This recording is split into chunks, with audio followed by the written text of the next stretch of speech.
sa ulo ng mga nagbabagang sports balita. Basketball skills ni Gilas Pilipinas flashy point guard Terence Romeo.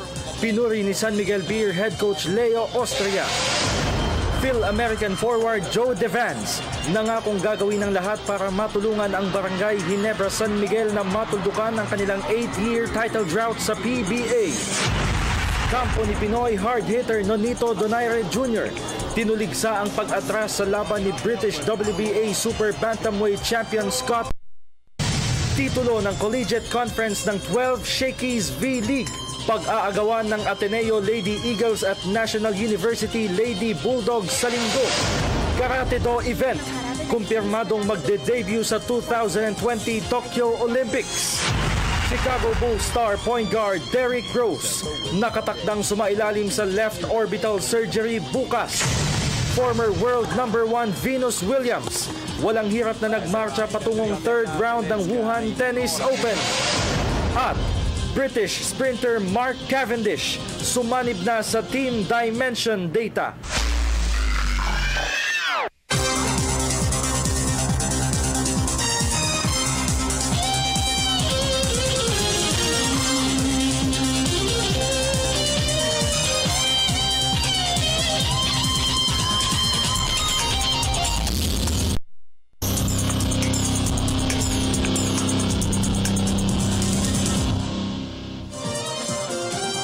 Magandang gabi po sa inyong lahat. Ako po si Eris Principe kasama si Meg Siozo. Maghahatid sa inyo ng pinakahuling kaganapan sa daigdig ng palakasan. Sa basketball, pinuri ni San Miguel Beer head coach Leo Austria ang basketball skills ng Gilas Pilipinas newcomer Terence Romeo.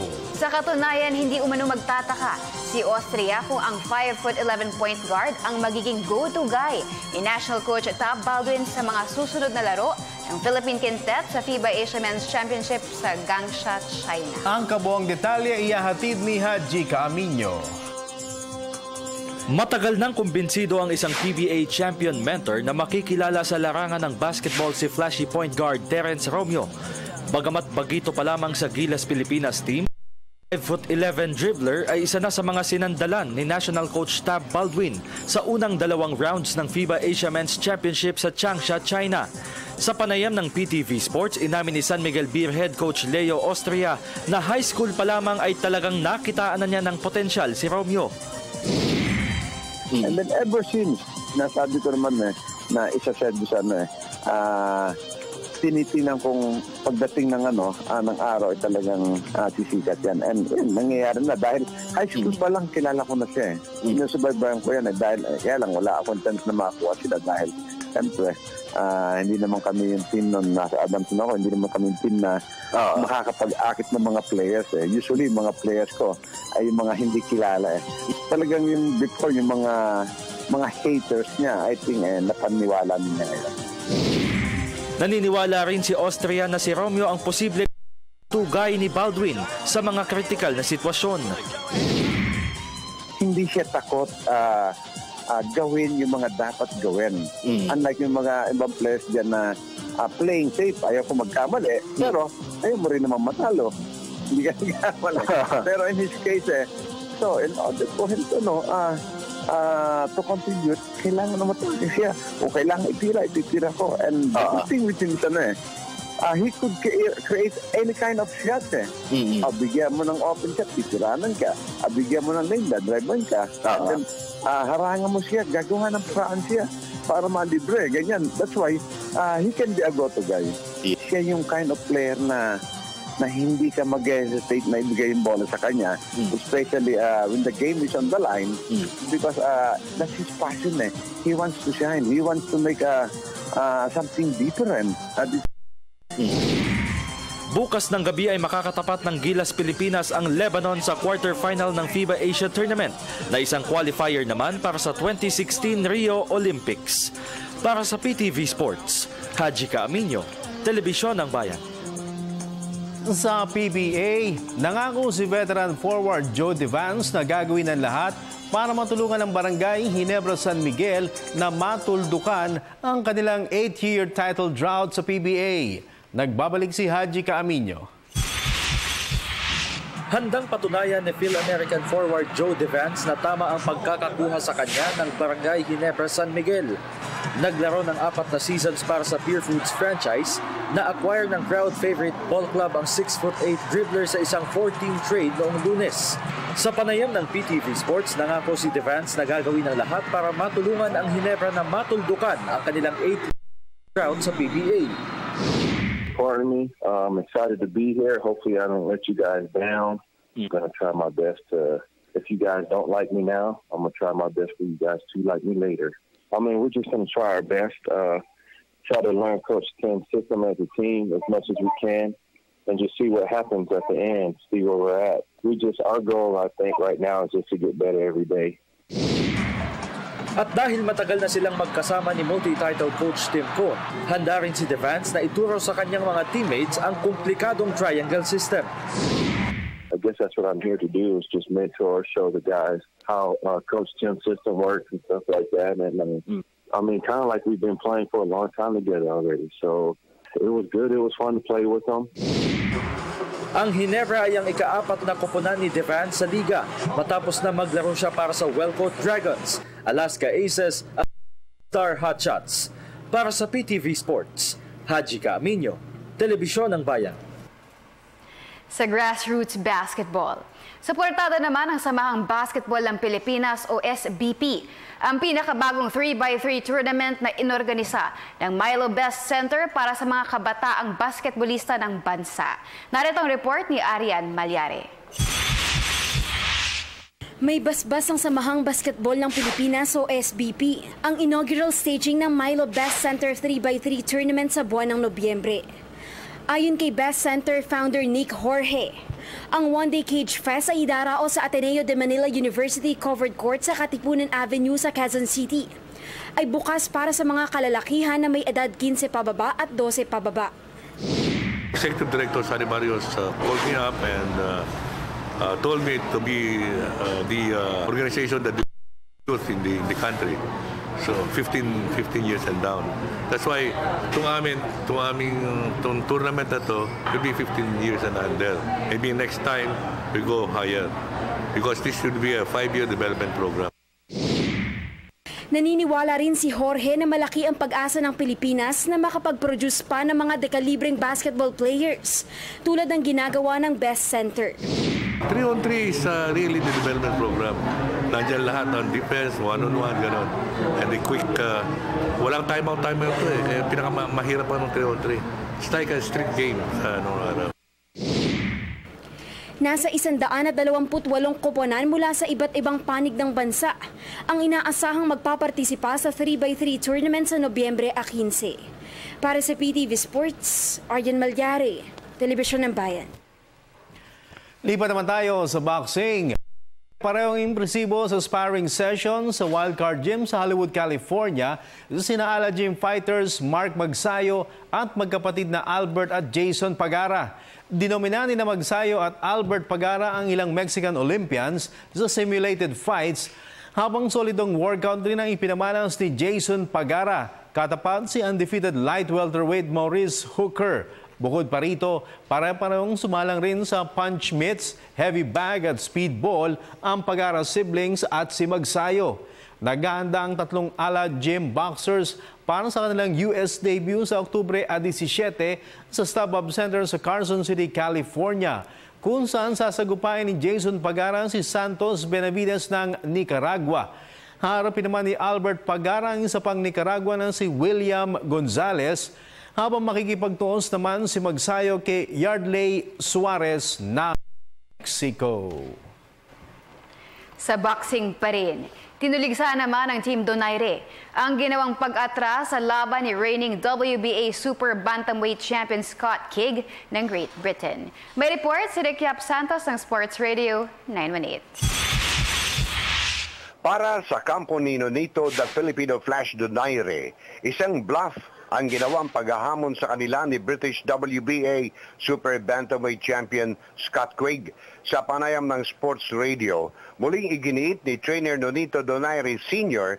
na ibinigay na ng kanyang anak ang lahat ng pabor kay Quigg. Pero sa bandang huli ay nagdesisyon pa rin ang mga handlers ng British fighter na ikasa ang title unification bout laban sa compatriot na si IBF ruler Carl Frampton. Kasi nakikipag-negotiate pa rin sila doon daw sa kay Frampton kung hindi mamatay.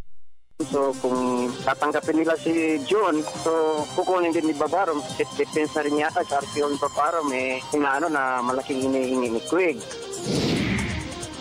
Ibinalita rin ni Nonito Sr. na posibleng sumalang muna sa isang interim o title eliminator ang kanyang anak laban kay top contender Cesar Juarez ng Mexico. So itong kwan ngayon maaaring pag natuloy naman itong laban ni Jun sa ibang ngayong December 12 kasi yun ang ni-negotiate nila ngayon itong December 12. Kung matutuloy man against si Cesar Juarez ng Mexico, yung number 1 ng WBO. Sa ngayon ay nagsasagawa muna ng light training sa Las Vegas, Nevada si Donaire habang hinihintay niya ang kumpirmasyon ng kanyang susunod na laban. Para sa PTV Sports, Ricky Absantos, Sports Radio 918. Sa billiards, kumpirmadong sasargo para sa Team Asia's inaugural Kings Cup si Filipino pool legend Francisco Django Bustamante. Makikipagsanib puwersa ang 51-year-old Tarlaqueño Q artist kay Team Captain Efren Bata Reyes sa 3-day event. Katapat ang Team West na binubuo naman ng mga top pool wizards mula sa Amerika at Europe. Inaasahang malaki may tutulong ni Bustamante sa Team Asia, lalo pat 2 beses siyang kumopo ng titulo sa World Cup of Pool katandem si Reyes. Bukod pa rito, pinagarihan rin ni Bustamante ang prestiyosong World Pool Championship noong 2010 bago siya opisyal na naluklok sa International Billiards Hall of Fame sa kapareho ring taon. May format na singles, doubles, triples at quadruples. Ang Kings Cup ay daraos sa Resorts World Hotel and Casino sa simula ika-19 hanggang ika-21 ng Nobyembre. Sa volleyball, malalaman na sa darating na linggo kung sino talaga ang pinakamatikas na koponan sa Collegiate Conference ng 12 Shakey's V-League. Ito ay sa winner-take-all Game 3 ng finals sa pagitan ng Ateneo Lady Eagles at National University Lady Bulldogs. May report si Arian Malyare. Umaatikabong aksyon ang inaasahang masasaksihan ng mga fans sa winner-take-all Game 3 ng Championship Series ng Ateneo Lady Eagles at National University Lady Bulldogs sa Collegiate Conference ng 12 Shakey's V-League sa San Juan Arena sa linggo. Sa panayam ng PTV Sports, kapwa nagpahayag ng kahandaan sina Lady Eagles Assistant Coach Parley Tupas at Lady Bulldogs Chief Mentor Roger Gorayeb 5 araw bago ang kanilang showdown. Nang umay ng panalo ang Ateneo sa opener noong Setyembre 20 bago na itabla ng NU ang serye sa tig-isang panalo noong linggo. Paghanda namin ng maigi na hindi ulit mangyayari yung nangyari noong Sunday na makareceive ng maayos at makadepensa nila ng maayos. We will be going all out on Sunday because the team is very hungry to win one more championship in the Shakey's V-League. This is a championship game. Wala nang susunod pa na game. Ito na yung huli. Kaya talagang maglalaro sila ng maganda sa Sunday. Si Tournament MVP Alyssa Valdez ang muling mamumuno sa atake ng Lady Eagles, habang ang magkapatid na Jaja at Dindin Santiago naman ang babandera para sa Lady Bulldogs. Para sa PTV Sports, Arjen Malyare, Telebisyon ng Bayan. Iba pa ang balita, kumpirmadong mapapambilang naman sa calendar of events ng 2020 Tokyo Olympics ang Karate-Do competitions. Para sa detalye, nagbabalik si Arian Malyare. Magde-debut sa 2020 Tokyo Olympics ang Karate-Do event. Ito ang masayang ibinalita ni Philippine Karate-Do Federation Secretary General Raymond Lee Reyes sa PTV Sports. Isang araw matapos sa kumpirmahin di umano ng Pangulo ng World Governing Body ang inclusion ng Karate-Do sa 32nd Olympiad. Nagpadala ng letter na galing sa World Karate, yung European Espino, in-inform kami na yung mismo organizing committee, forward na sila ng mga detalye nila para kung sino ang mga sports na isasama. At saka isa rin yung karate. Bali sa karate, nagpasok sila ng ilang category like yung kata event na sa lalaki. And then mayroon din naman sila sa committee. Tatlong event sa babae, tatlong event sa lalaki rin. Samantala, tiniyak naman ni Reyes na ipagpapatuloy nila ang paglalatag ng mas maayos sa programa para sa mga national karatekas na mag-aasam na makakuha ng pwesto sa Quadrennial Summer Games. Pagdating goal na ito kasi sumasali din naman tayo sa mga events. At sa Asian, simula tayo sa SEA Games, umangat tayo, tapos sumunod tayo Asian, nagkakaroon tayo ng mga medalist dito. And then, hopefully, siyempre, magkaroon ng magagandang pagkataon pag pumasok pa sa World. Dahil talagang magpupursige tayo na yung mga future athletes natin ay maging regular dun sa Olympic. Sa susunod na 2 linggo ay lilipad patungong Turkey ang Philippine Typhoons Karate-Do team para sumalang sa training camp at ilang tune-up tournaments. Para sa PTV Sports, Arjen Malyari, Telebisyon ng Bayan. Chicago Bulls star point guard Derrick Rose nakatakdang sumailalim sa left orbital bone surgery bukas. Yan at ang iba pang pinakamalalaking kaganapan sa global sports sa pagbabalik ng PTV Sports.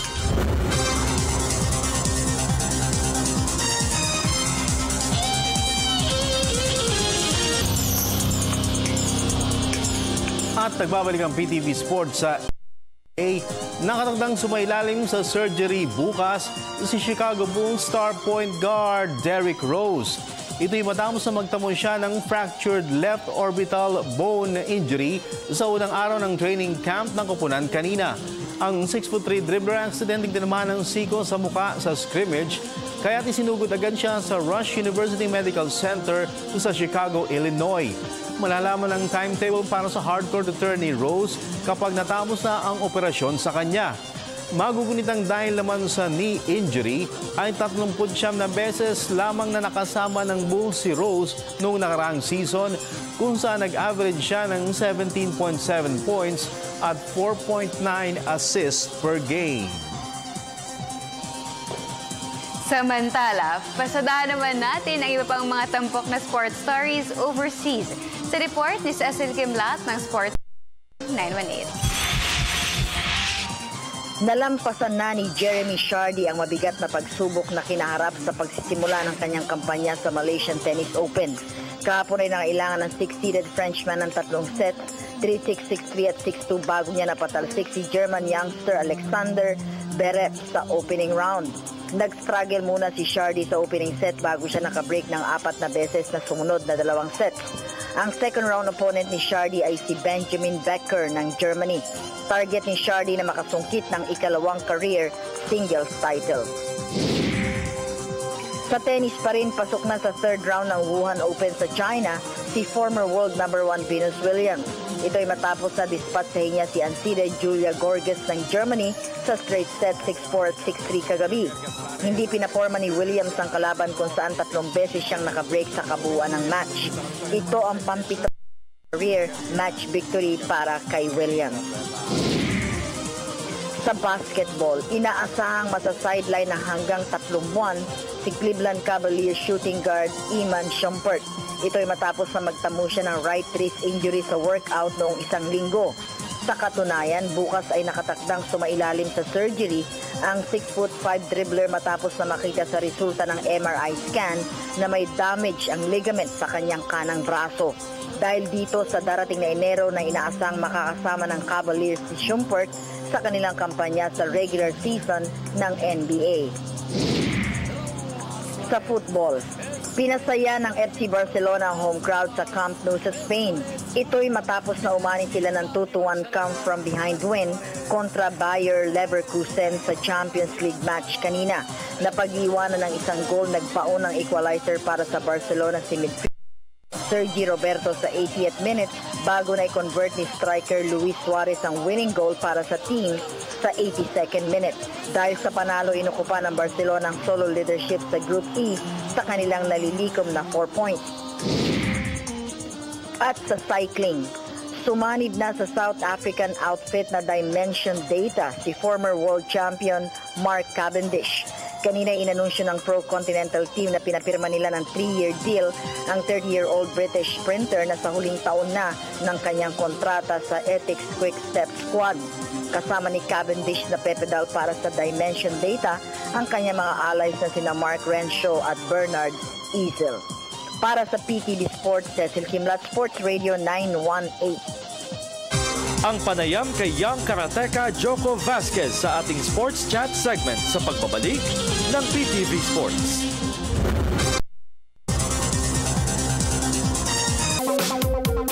Ang karate ang isa sa pinakapopular na sports martial arts dito sa Pilipinas. Sa katunayan, dito sa bansa ay meron tayong national team o mas kilala bilang Philippine Typhoons. At ngayong araw, samahan ninyo akong kilalanin ang isa sa pinakabata nilang karateka. Siya ay walang iba kundi si John Enrico Vasquez.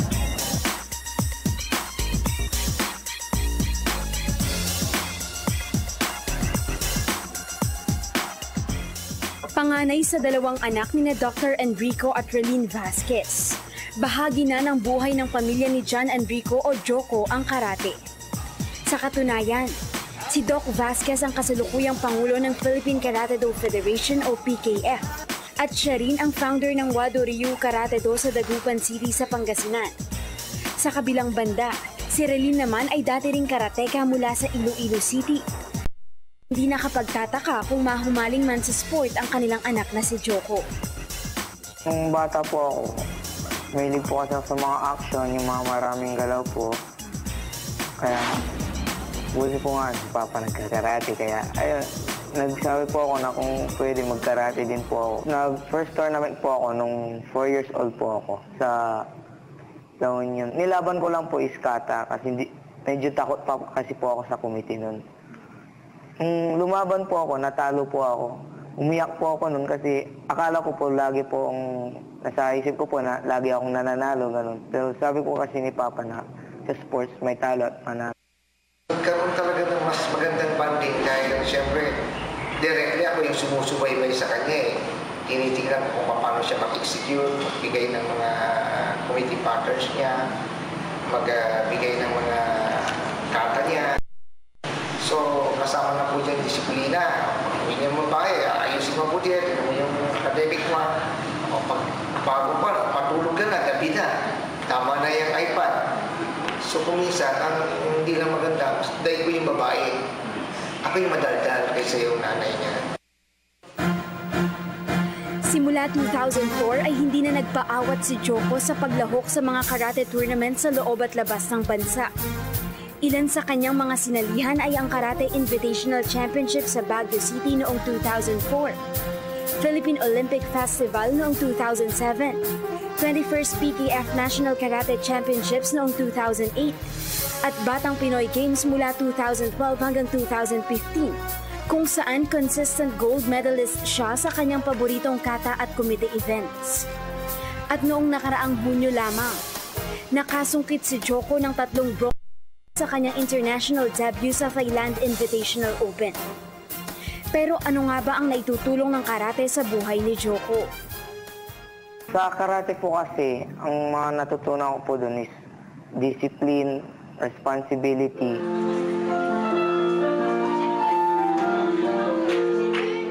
Bukod sa karate, musically inclined rin si Joko.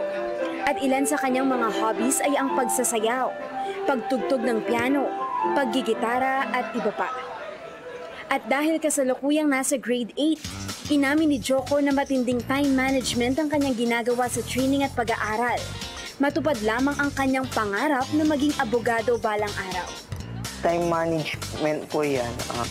Kunwari po, sa morning, training po, tapos 1 hour po ang training. Susunod po, review. Feeling mo magkikwit ka, pero gano'n naman po. Saka lagi na lang po mag-pray kay Jesus na siya talagang makakatulong sa atin. Hindi yung practice ka nga ng practice, pero wala rin. Kasi kinakalimutan ng Panginoon, wala rin.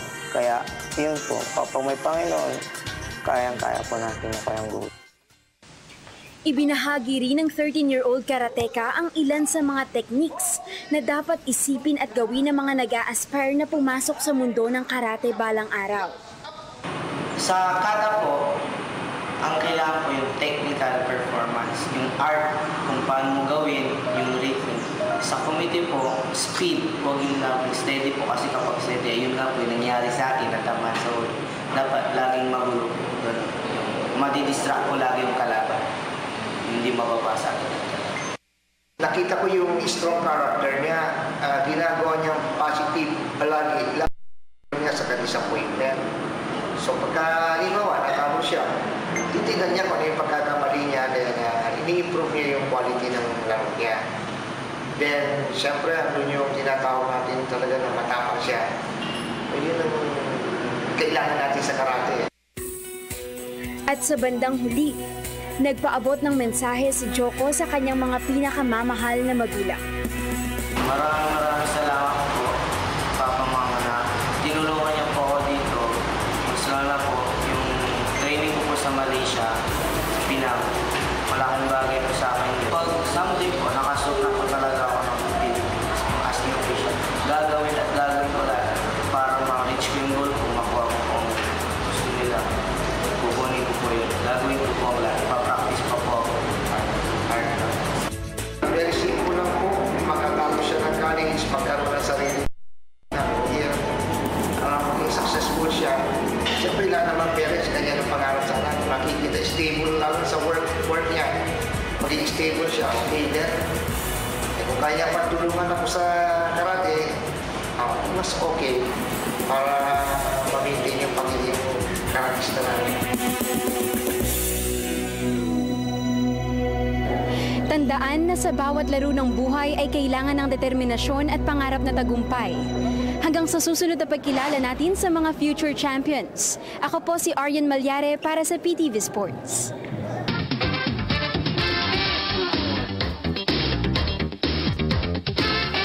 At nagbabalik Oy! PTV Sports. Ano? Magandang gabi po sa inyong lahat. Isang mapagpalang Miyerkules ng gabi. Si Ruben Castillo. Buti pa, kumain ka na ng sinigang. Miss ko to eh. Oo. Mas naman po sinigang. Dami-nay. Anong flavor? Anong sinigang? Sinigang na ulo? Ay, bago tayo gutumin dito, nagugutom na ako at gusto ko nang puntahan ng luto ng aking misis. Yun! Question of the day! Ito na po! Ang question of the day is sa tulong ni na multi-titled Coach Tim Conan, veteran forward Joe Devon. Makakaya-kayang tuldukan ng Barangay Ginebra San Miguel ang kanilang 8-year drought sa PBA. Send your answers at facebook.com/PTV4Sports or via our Twitter at PTV4_sport. Ayan, comment na po kayo. Comment na. Kayong mainip, mga fans ng Ginebra. Yung Golden State nga, 40 years eh. Diba? May 32 years pa. Ayan tayo eh. Kung kaya naman ng... sige, sabihin na natin mangangapa muna sa Philippine Cup. Diba? Remember, si Tim Cone, yung first conference niya with Pure Foods, nangapa. Diba? Pagkatapos nun, Ratsada. Yun ang ibig ko sabihin. Philippine Cup, wala muna. Medyo kapa pagdating ng commissioners. Pero depende naman. Pwedeng Philippine Cup na kunin, di ba? Oo, hindi naman natin masasabi. Tapos makita natin magkaroon. Baga on sheet, sa paper, masasabi natin maganda. Chance. Sige. Alright. Ganda nitong laptop ko. No? Wow. Display. Sige, basahin natin yung mga cellphone. Ay, teka, sandali. Yung Ruben Castillo, pakiabot kayo yung cellphone natin. Yung cellphone po natin, kung ano po in-announce sa amin kahapon, yun din yun. Hindi ko kabisado eh. Pero habang ganyan, basahin muna natin ang mga cellphone, ha? Alright. From from Villanueva, Austria, Ruel, sabi niya sa ngayon parang di pa. Kahit nakuha nila si Coach Tim Cone at Devance dahil madaling makuha ang triangle of 10. Dahil siguro hindi madaling makuha. Tandaan ng yung mag-coach si Tim, sa Pure Foods, malakas ang Pure Foods pero di niya kaagad nadala sa champion ang Pure Foods. Hello mga hunks na sina Haji at Dennis at ang magandang si Miss Meg. Pag na-injure ba isang player ng Gilas, pwede bang palitan ng isang Hungry na ako eh. Meron kasi kaya sila naglagay ng reserve si Gary David at saka si Troy Rosario. Nasa reserve list sila kung may injure, kung may magkakaroon man ng injury. Wag naman sana. Silang dalawa naka-standby. Okay, sige. Haji, ikaw naman. Basa ka. Davis Abarzosa, para po sa akin siguradong kakayanin na ng Ginebra mag-champion kasi po para sa akin, malakas naman ang Ginebra sa totoo lang. Coach lang naman talaga ang problema sa kanila. Ngayong hawak na ni Coach Tim Cone ng Ginebra, siguradong mag-champion na yan. Ask ko lang po, Idol Dennis, Idol Meg at Idol Haji, may trade po ba sa Alaska? At totoo po bang nasa Alaska na si Mark Pingris? Pabati po ang family Abarzosa dyan sa Tagkawayan, Quezon. At family ko din po dito sa Villa San Mateo. Lagi po ako nanonood ng show nyo. Yun nga lang, di ako makatawag kasi smart na number nyo. Salamat po. Hashtag Calvin the Beast Abueva. Hashtag Solidong Gatas Republic. Hello. Yung balita po kay Mark Pingris, totoo na nang-Alaska si Pingris. Doon sa Gilas. Kasi masayahin yan si Oo, si Pingris. So, totoong masaya sila. Okay, pero yung balitang Alaska, wala yan. 0929-156-1450. Again, 0929-156-1450. Sana gumana itong aking lumang phone. Pero bukas, gagamitin yung DTC natin. Yun? Na mula kay Mr. Sherin Bringas. Yes. Sherry. Okay, from Joe Merlin Makapagal, sabi niya, pwede. Kaya nga kinuha si Tim Cone. Sigurado may mga visible changes dyan, particularly yung Twin Tower nila, sina Slaughter at Aguilar. Sana mabasa niyo ang comment ko. Gandang Meg, singer Haji, Dennis Demenes. Pabati sa long-time friend na South Korea, Arnold Abistado, diehard Ginebra fan. Mabuhay, PTV Sports. Nasa South Korea siya. Wow, hello. Galing kay Matt Andre De Leon, oo, kaya na, pero think di pa ngayon. Mga 2 or 3 years pa, abutin sila ng decade bago makapag-jump ulit. Ha, ha, ha, ha. Triangle na sila, pero anyaring nga pa din. Wala sa coach ang problema, nasa mga players. Di pa ba halata? Nangaano ka ha? Alright, pero yung coach yun, madagdag ko lang. Si Jeffrey Carriazo. Diba? Hindi naman... Siyempre, wala pa naman napapatunayan si Coach Jeffrey. Oo nga, oo. So, iba yung Tim Cone. Oo. 2 beses na Grand Slam. Okay, from Jessie Galera, sabi niya, sana naman matagal-tagal na di sila nag-champion. Sana nga. Hi, Meg. Hi, Jessie. Happy watching. Yeah. Okay, go. From sige. MW Marquez. Okay, galing kay MW Marquez, first time ko pong mag-comment. Oo naman, kasi napag-Grand Slam niya ang 2 teams na nahawakan niya. Naniniwala po ako na kaya din sa Ginebra yan. Pakibati lang po sa Marquez family sa Tagum City, Apocon, Durian. Uy. Naglolo ko yung natin Naglolo ko, cannot be reached Hindi ay. Tataka ko lang tumatawag pero dinadial ko, yun nga, cannot be reached.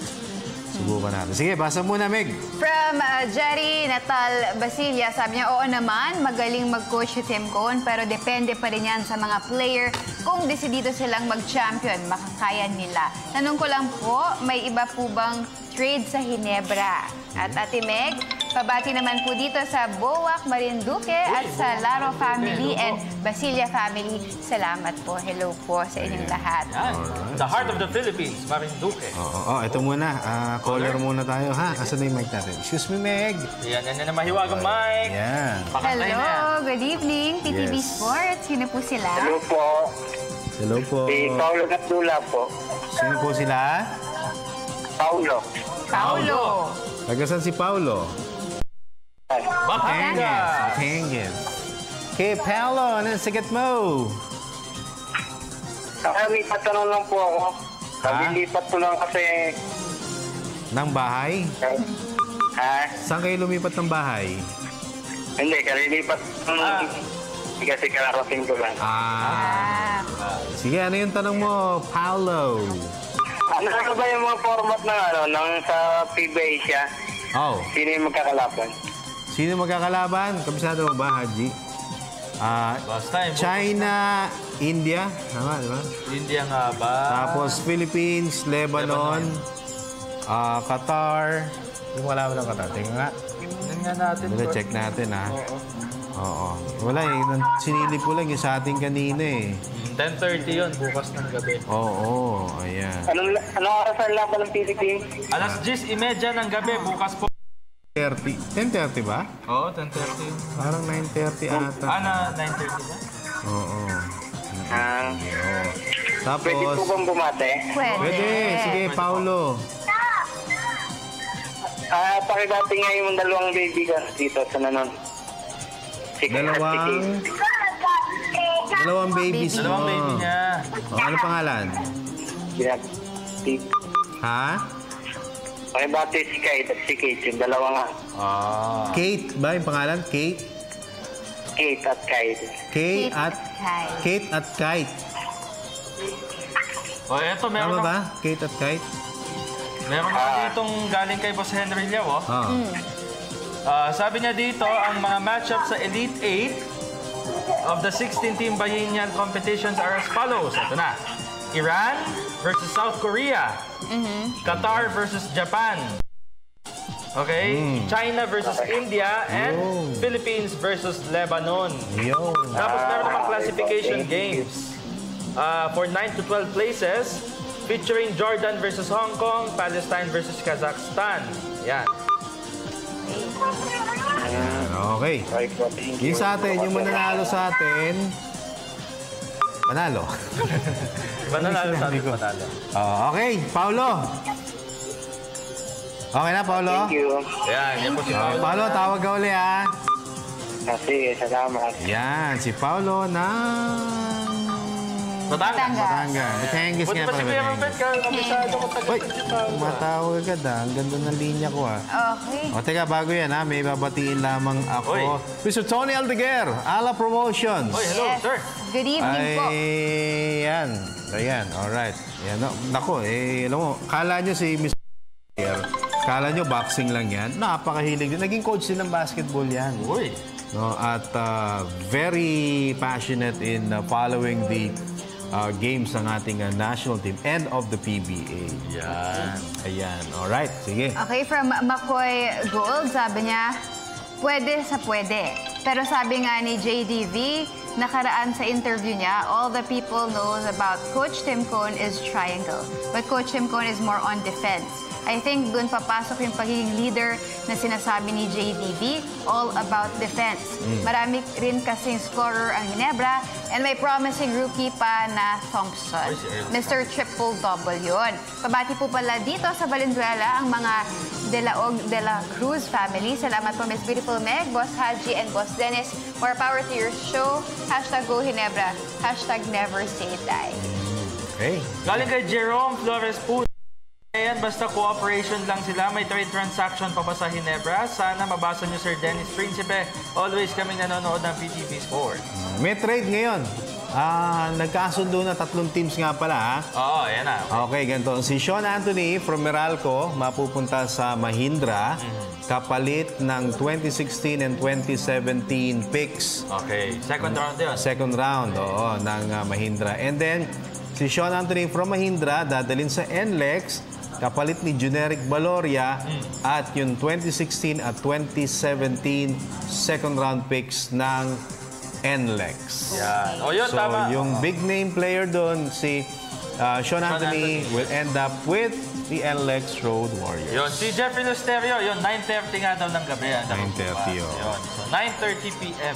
Sabi nga ni Mr. Tony Aldeguer, hindi tayo pwede maging complacent with Lebanon. Napansin ko lang, nakalaban natin, parang slow start tayo, no? Tsaka medyo nakakadikit yung mga kalaban natin. Pero pag malakas... Kasi ito ginigive, siguro dahil sa pressure, kaya mas on guard sila. Baka may issue ng complacency. Kaya? Ang international tournament, never be complacent. No? On any given day, on any given night, kahit na sino pang kalaban mo.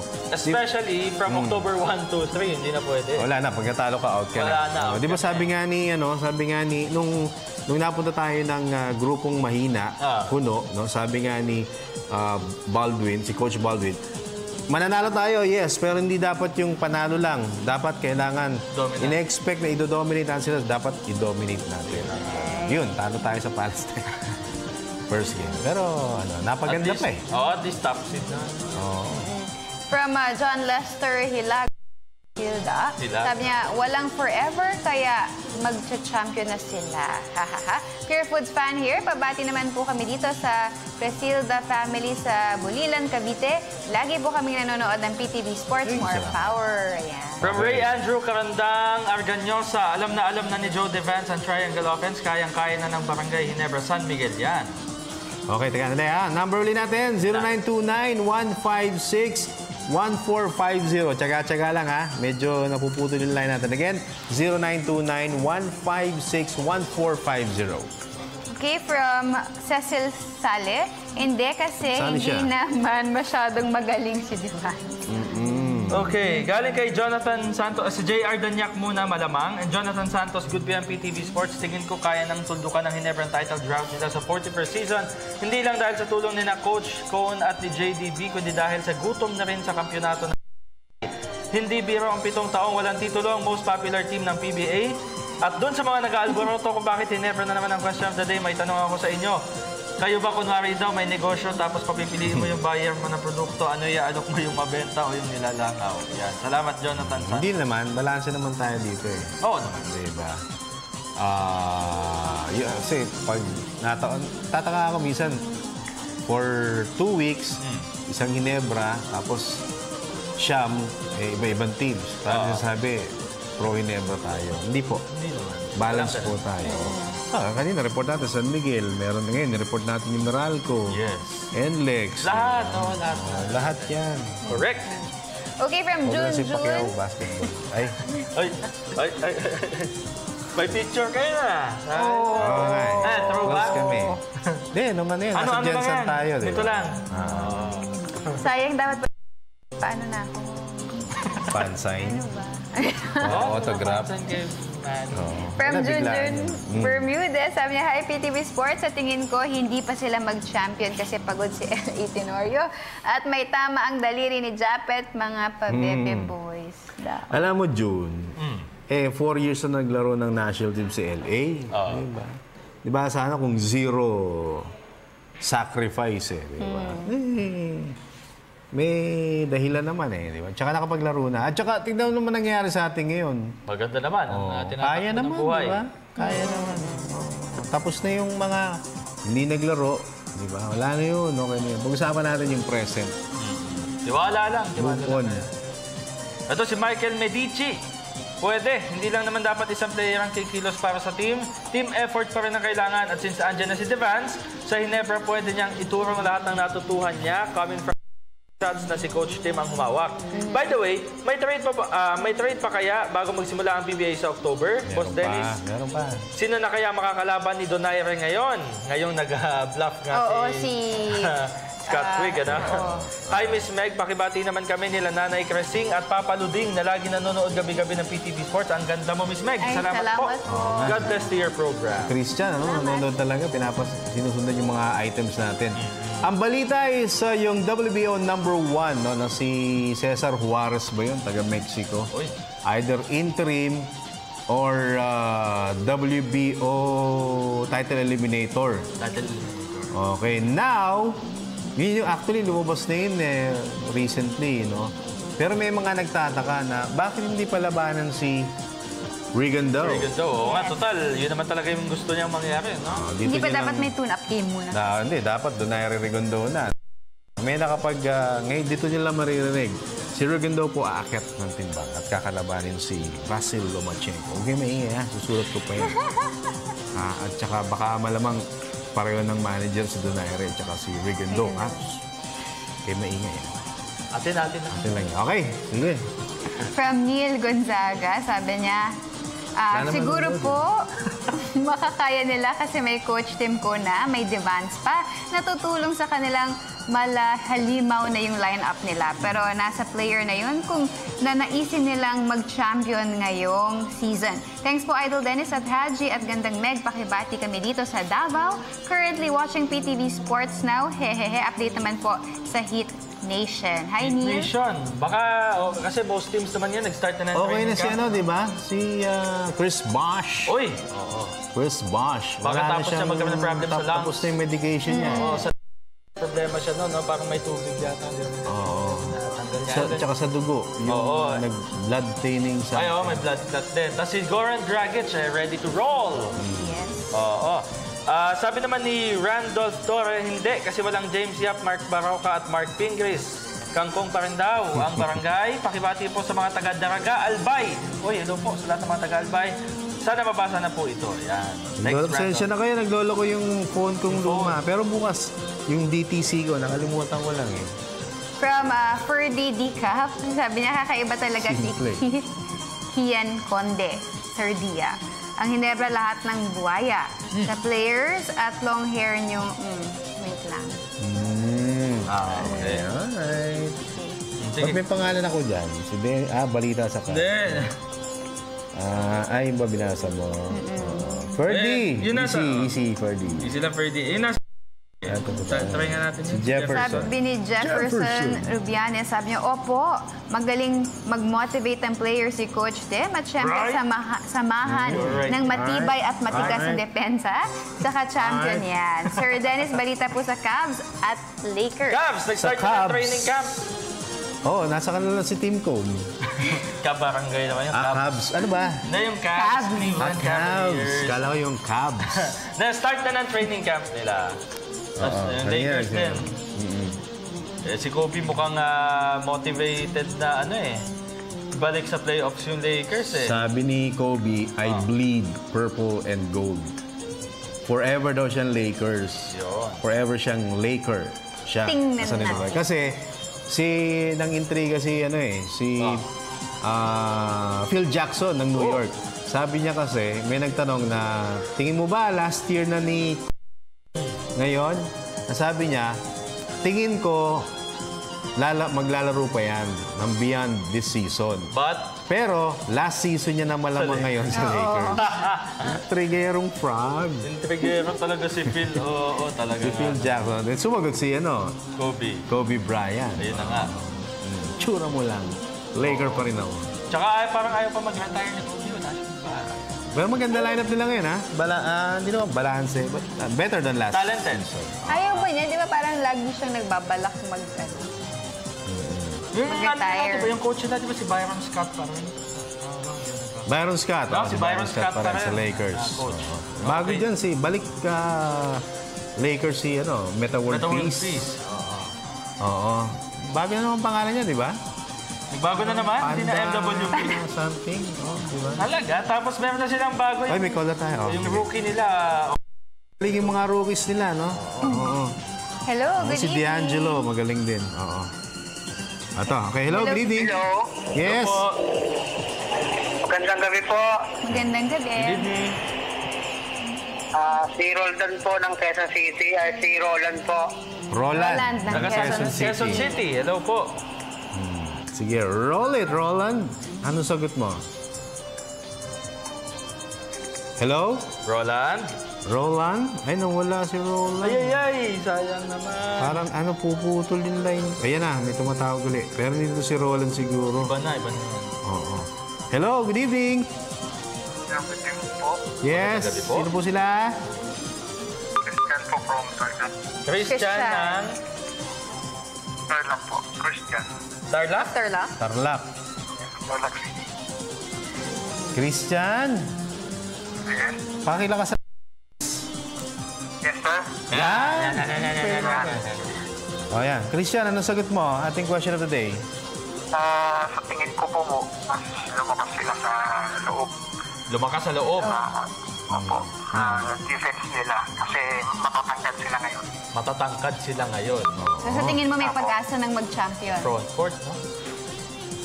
So tingin ko po, hindi po masyadong mape-perfect yung triangle defense. Hindi masyadong mape-perfect. Apo. Matatangkad na pala mga Ginebra. Okay. Dapat sila nagsuot ng star, ano? Uniform. Iba na matangkad. Pag-aaralan pa po nila yung defense, ay yung triangle defense. Sige. Asan ka ba? Ano? Tahimik mo. Ha? Christian? Opo, ngayon lang po kasi ako nakatawag eh. Kinakabahan siya. Akala ko naman may natutulog. Akala ko may natutulog sa tabi. Lakasan mo na, Christian. Sige. Subaybayan yung panyo. Ay, salamat Buti naman. Ngayon lang po kasi nag-smart kasi laging globe yung gamit. Kasi ikaw kasi. Sige, binabalanse naman. Kaibigan naman natin pareho yan eh. Sige. Christian, may tanong ka pa? Tanong ko lang po kung bakit biglang gabi yung one-team. Bakit? Bakit? Bakit gabi na? Kasi sila yung last game sa quarters. Sila yung ginawang last game sa quarterfinals, kaya gabi na talaga. Yun. Actually, siyempre, China, sila yung host, lalagay nila yung prime time, 7:30 yung China versus India. Yung Iran naman, bahala kayo. Yung Iran tsaka South Korea, ang unang-unang laro, 2:30. Papanood din po ba yung ibang games maliban sa... Alam ko sa action, sa basketball TV. Yung sa cable. Yun, Ano ba cable mo? Ano? Christian? Okay, thank you po. Welcome. Thank you, Christian. Sige, Christian, salamat. Sige, go. Binabati ko po sila, mami at daddy, nanonood po ngayon dito sa bahay. And sa mga friends ko po, ay Sir Hello, good luck sa biyahe bukas. Yan. Okay. Thank you po. Salamat. Thank you, Christian. Christian, salamat Okay. Christian! Alright, sige, Christian Babay na. Excited ka lang kumain na sinigang. Nagutom. Okay, boundary na excited lang kumain na sinigang. Ang dami na naman nabitin for sure. Salamat. Okay, maraming salamat sa View Blends, the House of Silhouettes, Mr. Amistomang na Amazing Playground, Mr. The Friend of California Book, St. Lux Dermesthetics, Frank and Marcel Graphics, My Jewelry Box, and of course, Print Couture. Okay, Joshua Dizon Lapitan, thank you very much. Batiin ko lang din yung mag-asawang sina R.A. at si Franco Caaminio. Yan, nanonood sa bahay. Wala kayong ginagawa dyan. Thank you sa panonood. At salamat din po sa mga estudyante ng Lyceum of the Philippines University dyan po sa Manila, lalong-lalo na sa A301 Broadcasting students kasi kanina na-invite ako for Broadcast Forum. Thank you sa pakikinig kay Sir Soriano, kay Ma'am Jenny Lim, kay Sir Henson, kay Ma'am Renalyn Valdez, yan yung chairperson ng Masscom Department. Thank you very much po sa inyo. At of course, salamat po sa De Los Santos family dyan po sa Nangka, sa Marikina City, Patuwa family dyan po sa Liano, Caloocan City, and to my mama, I love you. Ginger, Ate Rose Ann, kay Papa, I love you. And to Miss Aiza, I love you. Yan. And again, maraming salamat kay Mr. Tony Aldeguer ng Ala Promotions, Ala Boxing Gym na madalas yan nakatutok sa ating program. We appreciate yung time na binibigay sa amin. And to my wife, Queenie, I love you, Prince Ian, Prince Zoe, Mami Base, Mami G, kay Daddy Dan, tsaka Mama Lau, Kuya Bunso. Alright? Sports Radio Family, maraming salamat sa inyong walang sawang pagsuporta. Pansamantala ako po si Dennis Rinsober. Mex Yozon. And Haji Kami. Hanggang bukas, ito po ang inyong paboritong PTV Sports.